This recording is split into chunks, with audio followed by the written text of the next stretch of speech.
So I heard that the fans want to see a Deadpool movie. Yes sir, there's leaked test footage floating around the internet and everything. Great, so if I'm not mistaken, the last time we saw Deadpool, he shot a bunch of lasers from his eyeballs at the end of X-Men Origins Wolverine, and then he had his head cut off, and there was a post-credits scene revealing that he wasn't actually dead. So I'm assuming we're gonna pick things up from there? Oh, absolutely not. Oh, yeah, no. No. Okay, so you want to do like a hard reboot then? Yeah, something like that. So who should we get to play Deadpool? Same exact guy. But that's not really how movies work. Yeah, I know, but I think it'll be really cool. Like, we'll have him make fun of all the stupid decisions that went into making X-Men Origins Wolverine. Oh.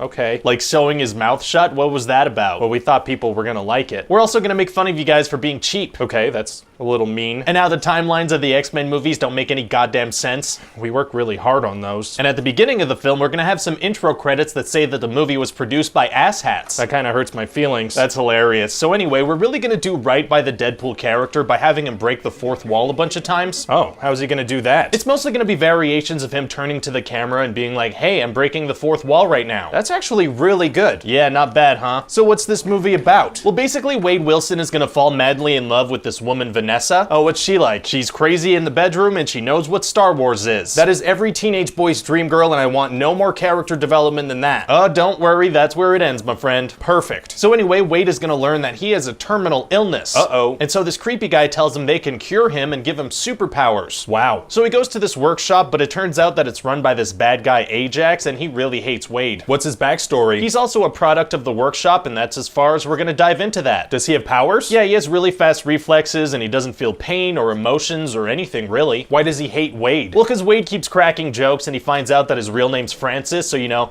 he feels pretty angry about that. I thought he couldn't feel anything. Did I say that? Yeah, like a second ago. Whoopsie. Anyway, so what do they do at the workshop? Well, they inject Wade with this serum that'll awaken any mutant genes he might have, and then they try to trigger that by putting him through extreme stress. Very evil. And so they torture him and he develops super healing. So did they know those were the powers he was gonna get? No, they didn't know what he was gonna get. Well, then what was the plan if he didn't develop those specific abilities? What do you mean? Like, let's say his mutation ended up being that he can now fly. Yeah? So now they have a guy who can fly, but who's still about to die because of his terminal illness. Right, when you put it that way. Not a very good business model. Not the best, no. Huh. So anyway, they get lucky and he gets healing powers. All right, and so now Wade can recover from anything, but he's not super attractive anymore. Oh, he gets disfigured. Well, disfigured is a big word. He has bumpy skin and no eyebrows. Gotcha, so it's not gonna be like a huge plot point or anything. It's gonna drive the entire movie. Oh, it is? Yeah, well now that he's movie ugly, he doesn't think his girlfriend's gonna love him anymore. Okay. So he wants to track down Francis so he can fix his face. That's a pretty thin storyline. Oh yeah, super thin. Feels like the whole movie could just be resolved by having a conversation. For sure. So we're gonna stretch the whole thing out by having him fight a bunch of different people. But we know he's not in any danger, right? It's gonna be hard to make that entertaining. Actually super easy, barely an inconvenience. Really? Yeah, I'm just gonna fill all the scenes with a lot of fourth wall breaks and a whole lot of penis jokes. Oh, okay. Yeah, I mean, there's gonna be a couple of non-penis jokes in there, but it's mostly penis jokes. Penises are tight. Oh, what? Oh god, I didn't mean that. I mean like the penis, the jokes are funny.